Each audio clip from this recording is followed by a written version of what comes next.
If you take any chapter of Bhagavatam, it says, if you sincerely read this chapter, you will have healthy children, wealth, and everything. That is called Falashruti Shloka, that last shloka of the chapters. If you sincerely read Bhagavatam, you will get good children. You will have health. You will have wealth. You will have this. You will have that. And inside the chapter, Vyasdev has written, it is all Maya. So which one we will take? Inside the chapter, he has written it's all Maya. At the end of the chapter, he says, you pay attention to it. That is why we should stick on to the conclusion of scriptures. Sometimes the messages in scriptures will be deviating. If you read some Puranas, so much of stress is given for Pitru Puja. Somewhere else, so much of stress is given to the rituals of a festival. You know, you have to have 2 plantain trees, you have to have a lamp, you have to have this. Importance and detail. If you read Ramayana, Aditya Hridaya mantra was given so much. In between scriptures, there will be importance highlighted, certain areas, this, that. That is why Acharyas say, stick on to the conclusion of scriptures. It's very important. We should not be carried away by the other details of Vedas. So Prahalad says, when we are young, we are bewildered. Bhala, Prahalad writes here, they're just bewildered in this world and everything is new for them. They look at their parents, they look at everything. You show something colorful flower, they smile. You bring a knife and say, I'm going to kill you. He will smile. He doesn't know what's going on. Everything is bewildering to the kid. Only. Everything is bewildering. Prahalad says he is seeing everything new for the first time and he gets bewildered. And everything is attractive. He laughs at everything. He's trying to understand what it is. You must have noticed children, they don't wear their chappal. They will wear father's shoes and try to walk. Have you seen that? All sorts of things. They won't wear that. They will try to wear father's shoe and they try to walk. Because kids just imitate. They don't know. They're like sponge. You know, you put in water, it absorbs water. You put in oil, it absorbs oil. You put somewhere else, it absorbs.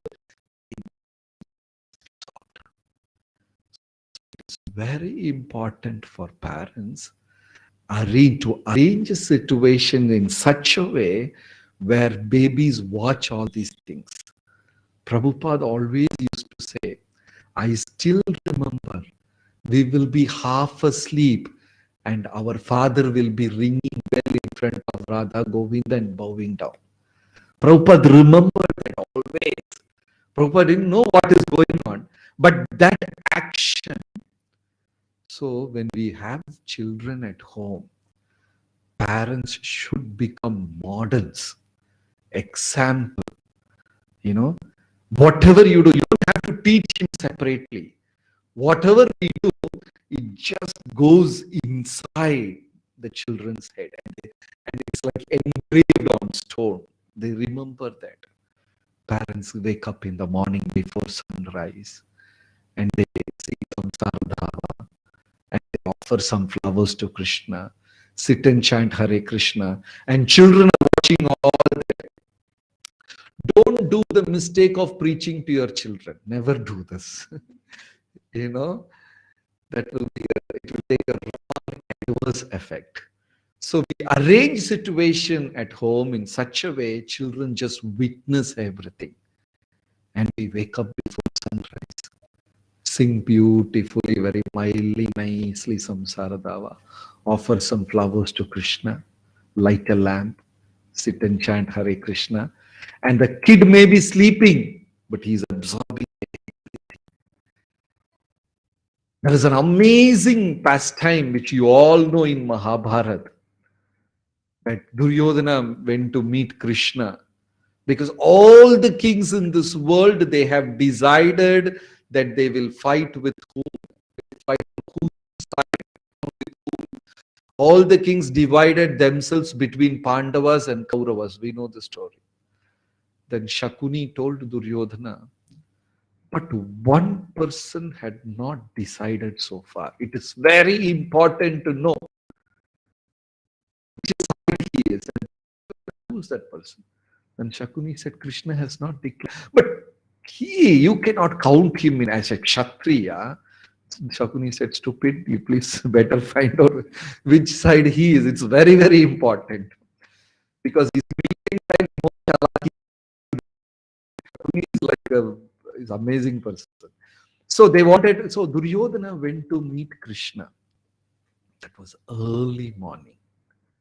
Duryodhana took the pain, he went there, and Arjuna also went there on the same day. So Duryodhana went there, sat down next to Krishna's head and was waiting. And purposely Krishna overslept on that day.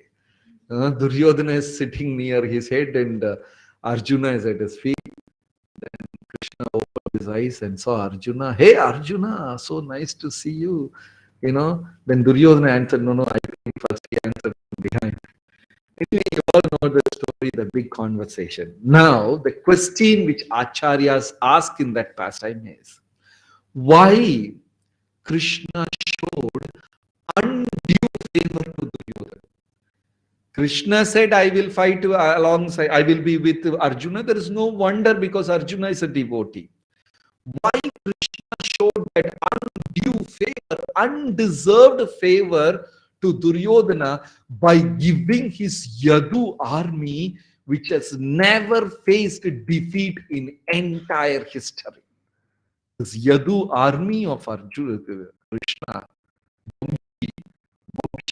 this thing, Bhoja Vamsha, Vamshi was this thing, Yadu Vamsha.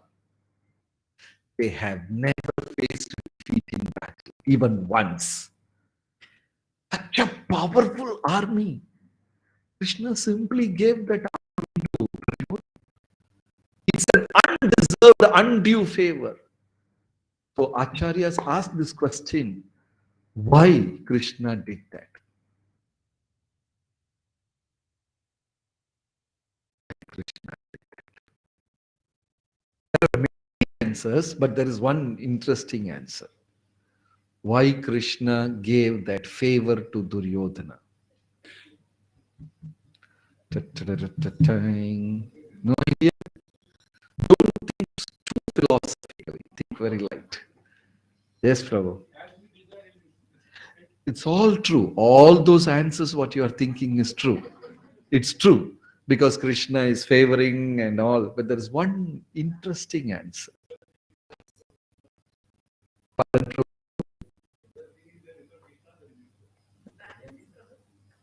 Right, all the answers are right. But this is a little funny answer. Duryodhana attended Mangalarti. It's true. Before Krishna woke up. So it seems when the curtain is opened in the temple, Lord loves to want to see devotees. It is in Sri Ranga Mahatmya. That is why in Sri Ranga Mangalarti is little late. 6 o'clock they have Mangalarti. Very good. We should practice it. They have Mangalarti at 6 o'clock. Curtains are opened in Sri Ranga temple.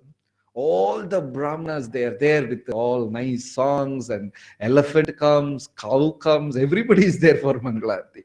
Lord is so happy to see devotees dancing. Sri Vaishnava has told, he took a shloka from Alvar's Kriti, Alvar's writing, and said, you should chant God's name, glorify Narayana's name, and do somersault, and Hare Krishna people are doing it. You have to do balti, the somersault in the sky and chant that. You can try to do that. And Hare Krishna people are doing, and literally devotees from Africa. So Lord becomes so happy in the morning when the curtain is opened and devotees are all with their arms raised and chanting. And Krishna gives unlimited blessings at that time. No qualification. Nothing is considered. Whether he brushed his teeth or not, taken bath or not, he fought with somebody, or just gives blessings. That is why Duryodhana got that blessing. He patiently waited Krishna to wake up. He did the devotional service. Finally, Duryodhana attended Mangalarti. So Krishna became so happy. Army, army which has never faced defeat. Something very important, right? So we also should try to do to what? Yeah, at least once in a week. So that is very important. Krishna is very happy to see this morning because they have sacrificed the dear sleep, the good night sleep, and they have come. So it's very important. Krishna remembers every tiny seva, every small tiny seva. Krishna grants blessings. In Mahabharata, there's a beautiful episode of Satyavati. Who is Satyavati? Vyasadev's mother, Satyavati. She is from a fisherman tribe, you know. Her father is a fisherman and all. But you will find this very strange. She is rowing the boat. You know that Mahabharata story? Satyavati. Do you think 5,000 years back, a young Kanika, virgin girl, will be allowed by the parents to go and row a boat and take strangers up and down across? Even today, people don't do that. How is that possible? That how she came to the river bank with a boat and carrying people up and down this side, that side. So Madhvacharya explains, once in a while, Satyavati's father makes a point. When he gets to know sadhus are coming, he will send his daughter so that she will serve them, get some sukriti. Like when sadhus come to your house, you tell your children, so give them water, touch their feet, give them this, do them, So the parents will encourage their children to do some seva and get some sukriti. So Satyavati's father came to know that today a great Parashara is coming. And Parashara is like the initial sages, immediately after Saptarishis. Kritu, Pulastya, Angiras, Jamadagni, and Parashara is just next to them. Very important sadhu, a great sage. And Parashara is coming. Send his daughter to Parashara and get some sukriti, get some blessing. And that is why Satyavati came on that day to row the boat. So serving, even tiny seva, devotional service, Krishna remembers everything and gives them unlimited blessing. So young girl she was, just 13, 14-year-old girl. And she happily took up the responsibility of rowing the boat. I'm sure it's not possible. Have anyone tried rowing a boat?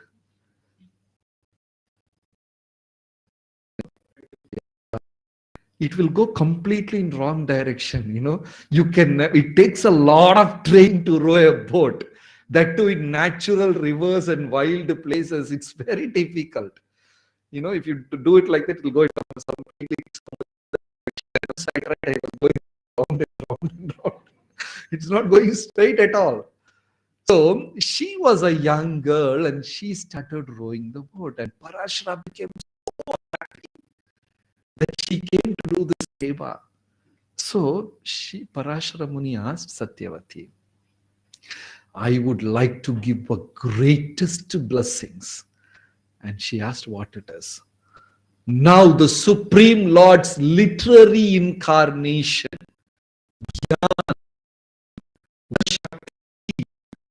Pranava, is going to incarnate. Are you ready to receive? And she said, yes.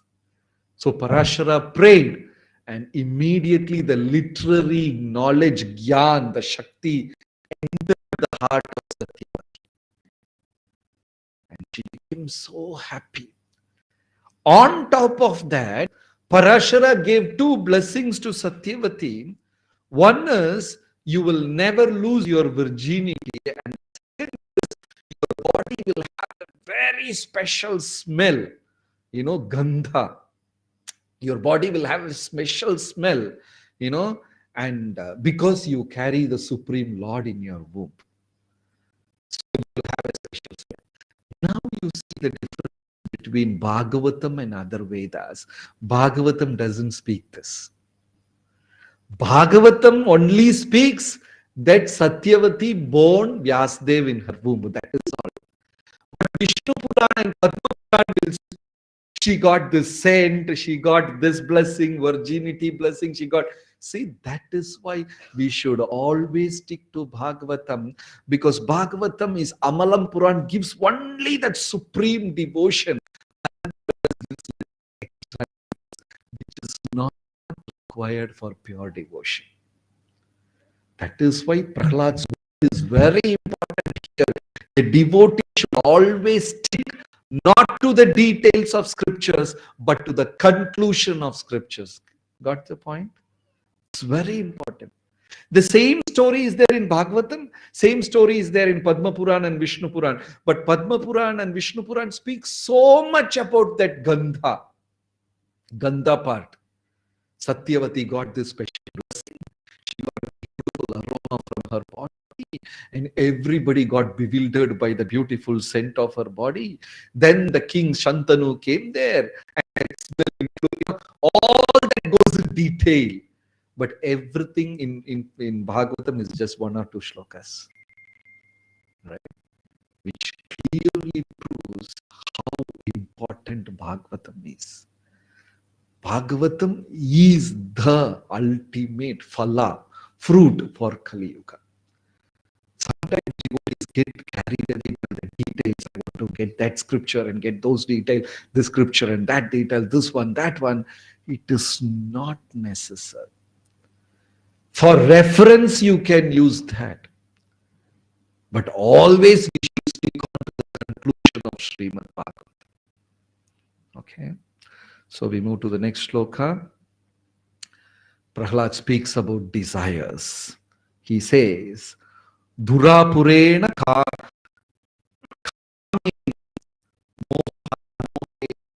baliya. He speaks about desires. One word which he uses about desires is Durapurena, which means you can never satisfy desires in this life. Prahalad says very clearly, the desires,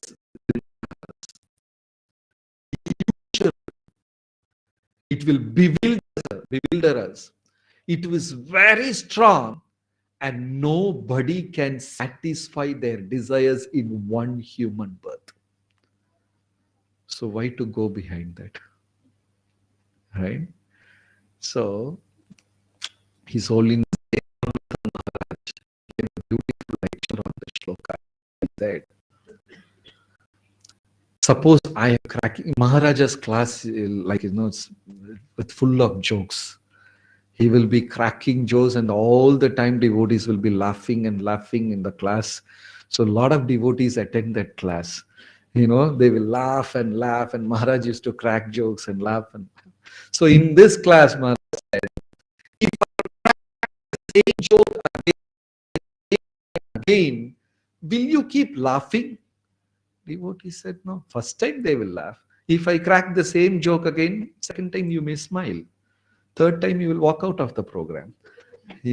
So if I'm cracking the joke again and again and again, you don't laugh. So why are you crying on the same problem again and again and again? Wow, what a thing Maharaj said. If you are not going to laugh on the same joke again and again, why are you worried about the same problem again and again and again? That doesn't make sense, right? So Prahalad says, Durapurena. The desires, we have this burning desires within us. The desires can never be satisfied. Ramayana speaks about, I forgot that king's name, Who wanted to go to Swarga with the same body? Trishangu. So handsome. Even, he used to beat ladies. Trishangu was so, I don't know, only in human being it is ulta. If you take all animals, the male ones are more beautiful. Lion, and the male lion, wow, it has got full hair and it just moves and the hair goes like that and it walks. Lion, peacock, all, the elephants, the male one with the tusk and huge. But in human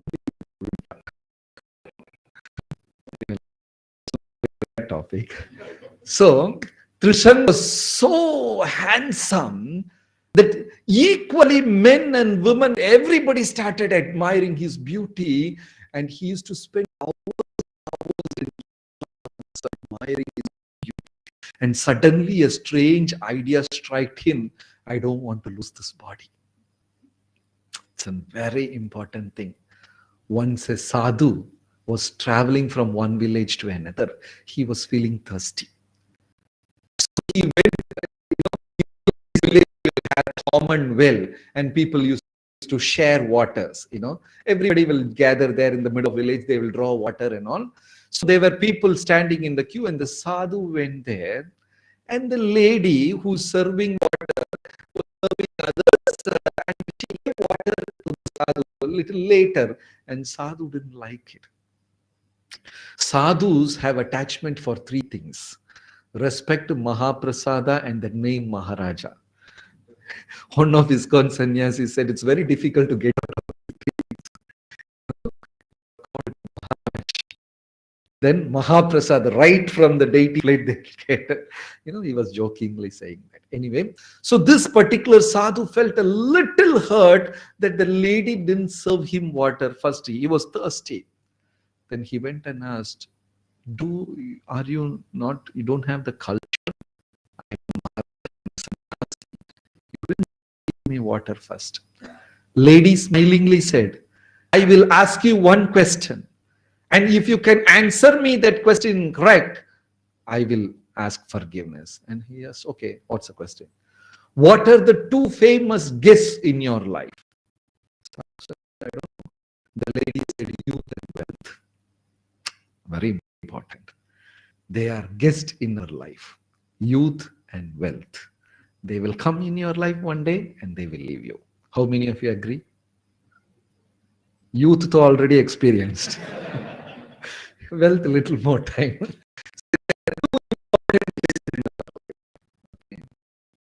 This Trishango, he was so attached to his personal beauty, he suddenly got this idea, I should retain this beauty at any cost, I cannot live this. Then he went to Vasishta. Vasishta said, get lost, this will never happen. I'm not going to waste time with you, get lost. Then he went to Vishwamitra. Ramayana beautifully says about Vishwamitra. The transformation of Kaushika from Vishwamitra. His previous name was King Kaushik. The transformation of Kaushika to Vishwamitra, accepting everybody as his friend. Anyway, Vishwamitra agreed. Then they started the process. So Trishangu went, and Indra said, no, nobody can enter heaven with this body, you go back. Then 2-3 times he was pushed up and down. Then Vishwamitra took it as a personal challenge. Trishangu said, okay, I'm done. I'm going to leave this desire. I don't want to go back. Vishwamitra said, no, it is my challenge now. Now I will send you like that. The fourth time Indra got angry and kicked him and made him, you will live upside down forever. So fourth time Trishangu became upside down. Then he came and told, enough, I don't want to go back to heaven with this body. Vishwamitra, please stop. Vishwamitra is not stopping. No, I will not stop. I will send you back to heaven. The fifth time when Trishangu went, Indra got so angry. You are so arrogant of your beauty, so you will lose your beauty and you will turn ugly that nobody will like you. See, at the end of the story, what happened? Rest of the life he has to live upside down. It's dirty, no? Live upside down. And he lost his beauty also. Prahalad says, material desires can never be satisfied. Only thing is not to wake it up. Bhakti Siddhant Saraswati Thakur says, karma is like a sleeping tiger within. Don't be a fool and say, I am going to control the tiger. It's not possible. Only thing, now the tiger is sleeping, let it sleep for some more time. Don't wake it up. So, Durapurena, unsatisfied desires like burning within the heart. Then Balena, so strong also. Right? And it bewilders, Mohena, it bewilders. Nobody can get out of this desire, but only devotional service. Mukunda Charanambujam. Only devotional service. Very important. We all have this weak mind. Another small question. We all know that Pandu and Dhritarashtra, they were like two sons of Chitrangada, and both of them are qualified for the next year.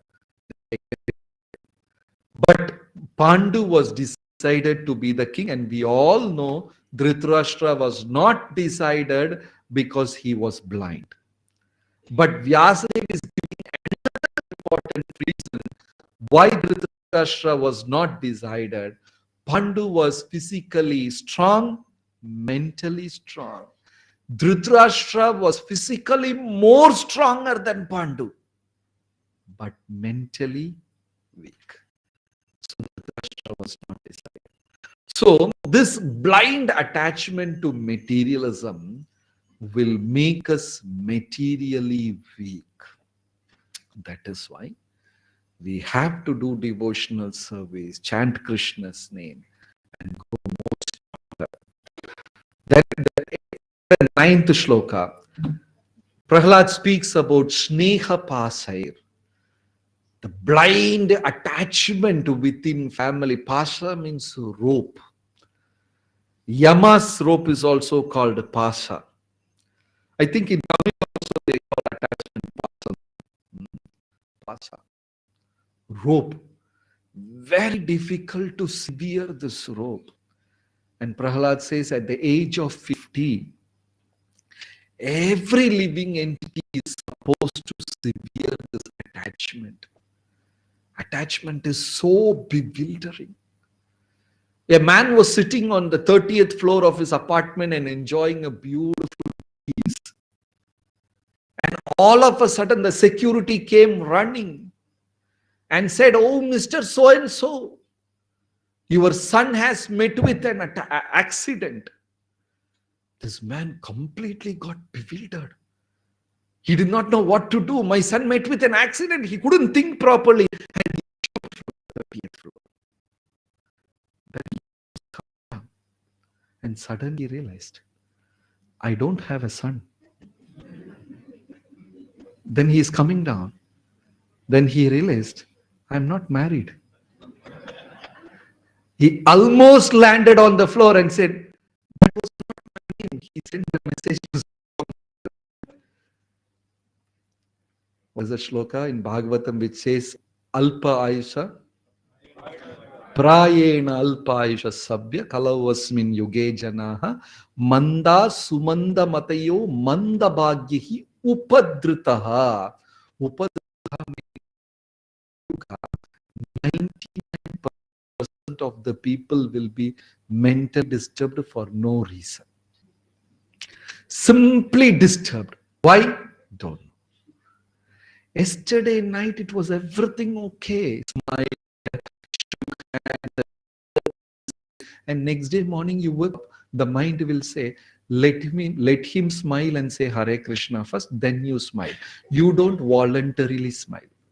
How many of you have experienced this mental instruction? How many of you have not raised hands for this question? Everyone. Why? No, yesterday we were nice, talking to each other and went to sleep. Next day morning, don't smile, let him smile first. Why? Mind is crazy. Upadritaha, simply disturbed. This guy was enjoying breeze. He doesn't know what's going on. That was message for somebody. Kali Yuga, it is like that. Krishna consciousness is the only answer. Otherwise, very soon people are going to become mad. There is no doubt about it. Okay, time for prasadam. Thank you so much. Hare Krishna. Srila Prabhupada ki jai. So tomorrow is a big day. Day after Narsim Jayanti. A wonderful opportunity to remember the glories and pray, beg for the mercy of Lord Narsim to be purified. Hare Krishna. Huh? One question. Okay. What time is prasadam? Yes, Prabhuji.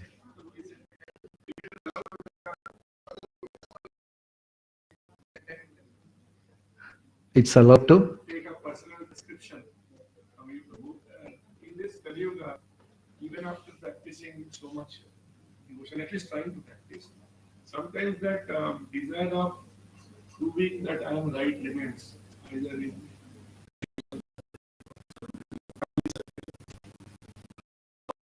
come out of that.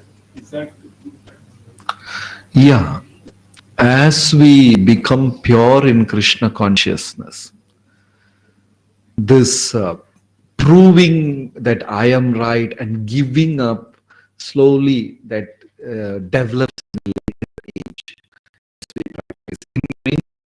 In devotional life, we have seen that the great acharyas and Goswamis, they just give up for the pleasure of Vaishnavas.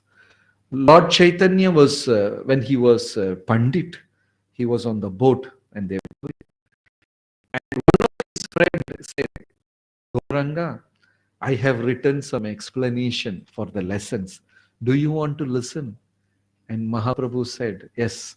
And he was so happy explaining to Chaitanya Mahaprabhu, he explained. And Gaurang Mahaprabhu said, very nice, very sweet. Then the friend said, Gauranga, you read your explanation, I want to hear. Then Mahaprabhu read his explanation and the boy started crying. Mahaprabhu asked, why are you crying? Now I realized how much mistakes I have got after listening to your explanation. So nobody will read it's full of mistakes. He took his explanation and threw it in Ganga and said, now there is one explanation remains and that is yours. You see, that is not a right explanation. Lord Chaitanya Mahaprabhu gave importance to his friendship more than that explanation. If you see, if you imagine we are there in that situation, we will take his explanation and with a red pen, pura mark, complete galat hai Prabhu. You know, we will prove Vaishnavism, it is not a competition of right and wrong. It is a competition of like, I should need you throughout my life. Same thing happened with Sarvabhauma Bhattacharya. Mahaprabhu patiently listened for 7 days. That wrong philosophy. I'm sure none of our devotees have the patience to sit and listen to Mayavada for 7 days. Either we will not go or we will try to prove him. You know. So Mahaprabhu patiently listened for 7 days. Then Sarvabhauma Bhattacharya asked, hey, you were sannyasi, why are you not talking? You don't understand difficulty in understanding? You know, he asked that. Then Mahaprabhu spoke. 7 days he sat down listening to a wrong philosophy. Because Mahaprabhu gave importance to Sarvabhauma Bhattacharya. In that, during that conversation, he is getting into his heart. It is not necessary that you always have to prove right. It is important to get a place in devotee's heart. That is very important.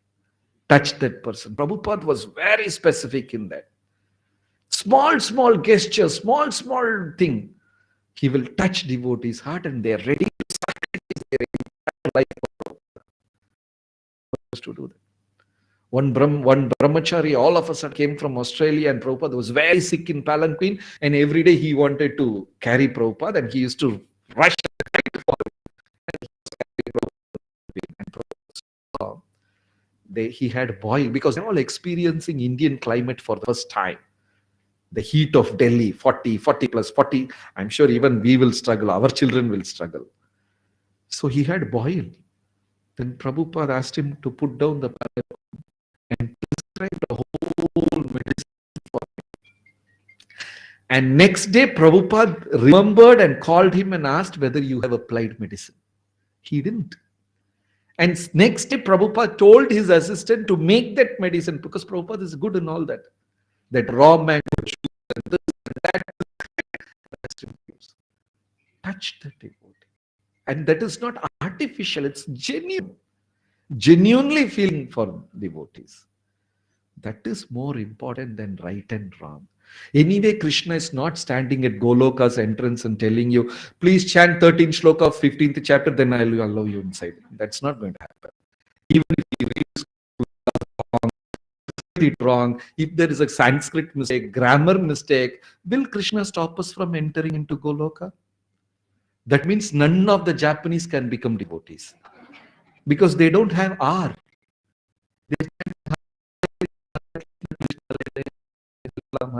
They don't have R. What to do?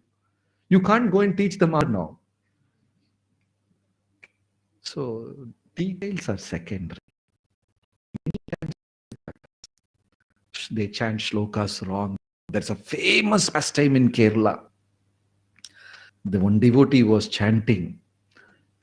Instead of chanting Amaratvam, he chanted Mara. Mara means trees. Instead of chanting Amara, he chanted Mara. Famous pastime. And another pandit came and tried to correct him. Krishna said, I am trees, I am God of trees also, no problem. Let him chant wrong. So that is more important than right and wrong. Thank you, Prabhuji. Hare Krishna.